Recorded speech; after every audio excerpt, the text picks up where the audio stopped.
బాబు first class student, నీకు subject తెలియకపోతే ఇంట్లో కూర్చోవయ్యా.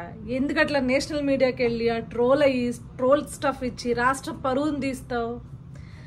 నేషనల్ మీడియాకి 4.5 కోట్ల రూపాయలు బడ్జెట్ పెట్టి సెట్ వేసి నీకు నువ్వే ఇంటర్వ్యూ ఇచ్చుకుని నీకు నువ్వే ట్రోల్ మెటీరియల్ అయ్యావు. ఏమడిగాడు ఆయన? విద్యార్థుల కోసం ఆన్లైన్లో మీరు ఏమేమి ఇంప్లిమెంట్ చేయడానికి చూస్తున్నారు అంటే, ఆన్లైన్లో అంటే ఫర్ ఇన్స్టెన్స్ అన్నాడు. అనగానే ఆ జర్నలిస్ట్ అక్కడ బెత్తరపోయి చూశాడు. ఏంది ఇది ఫర్ ఇన్స్టెన్స్ అంటున్నాడు, నేను అడిగిన క్వశ్చన్ ఏంటి అని అనుకున్నాడు. సరే ఇంకేమన్నా చెప్తాడేమో అని చెప్పేసి చాలా ఆతృతగా జర్నలిస్ట్ చూస్తుంటే ఆన్లైన్లో బీకామ్ పెడతాడంట. ఏం చేసుకుంటారయ్యా బీకామ్ పెడితే? అసలు బీకామ్ అంటే ఏంటో తెలుసా నీకు? డిగ్రీలో గ్రూప్స్కి కోర్సెస్కి తేడా తెలుసా? తెలీదు. ప్రొఫెషనల్ కోర్సెస్ అని ఉంటాయి, డిగ్రీ గ్రాడ్యుయేషన్లో గ్రూప్స్ ఉంటాయి. BCom bachelor of commerce, BSc bachelor of science, దీంట్లోనే బీకామ్ కంప్యూటర్స్ అని, బీఎస్సీ కంప్యూటర్స్ అని, బీఎస్సీ కెమిస్ట్రీ అని రకరకాల గ్రూపులు ఉంటే చదువుకుంటారు. బీకామ్ పెడితే పోయి ఏం నేర్చుకుంటారు యువత కోర్సెస్లో? నీకు కనీసం లోకేష్ అనుకున్న జ్ఞానంలో ఒక 10% అన్న ఉండుంటే రాష్ట్రానికి కర్మ పట్టేది కాదు.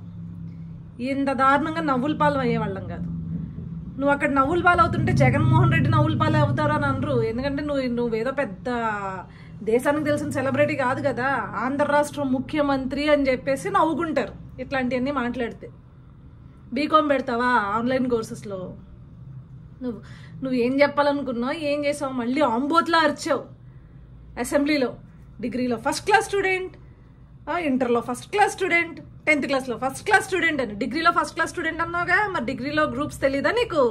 బీకామ్ని తీసుకెళ్ళి ఆన్లైన్లో పెడతా అంటున్నావు. అంత మేధావి నువ్వు. నిన్ను మా కర్మకి ఈ వైఎస్ఆర్సీపీ పార్టీ వాళ్ళందరూ మా మీద రుద్దుతారు ఏదో పెద్ద అపరచాణిక్యుడిలాగాను. ఇది నీ నాలెడ్జ్.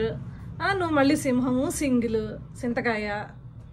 సో నువ్వు వెళ్ళక, నేషనల్ మీడియాని అడ్రస్ చేయక, నీ పరువు పోట్ల ఆంధ్ర రాష్ట్ర పరువు పోతుంది. గ్రూప్స్కి లేకపోతే కోర్సెస్కి డిఫరెన్స్ ఉంది. ఇందాక చెప్పానే అవి గ్రూప్స్. కోర్సెస్ అంటే ఏంటి? సి కానీ, C++ కానీ, జావా కానీ, ఒరాకిల్ కానీ, ఈ మధ్యని కొత్తగా రీసెంట్గా ఏఐ కానీ, రకరకాల టెక్నాలజీకి సంబంధించిన ప్రొఫెషనల్ కోర్సెస్. వాటికి సర్టిఫికేట్ తీసుకున్న తర్వాత ఈరోజు జాబ్స్ వచ్చే పరిస్థితి. లోకేష్ అన్న అన్నాడు 3 ఏళ్ల ఎడ్యుకేషన్ సిస్టంలో కానీ, 4 ఏళ్ల ఎడ్యుకేషన్ సిస్టంలో కానీ, గ్రాడ్యుయేషన్ సిస్టంలో జాబ్స్ రావాలంటే 3-4 ఏళ్ళు చదివినా కూడా ఆ సబ్జెక్ట్ నేర్చుకోలేని పరిస్థితి ఉంది.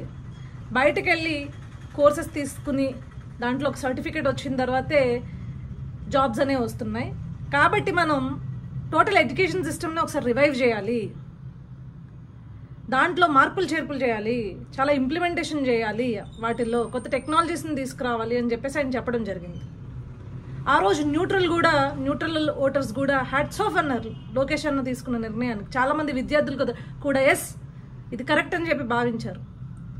సబ్జెక్ట్ మీద నాలెడ్జ్ అంటే అది నీకులాగా తత్తరబిత్తర మాటలు మాట్లాడటం కాదు.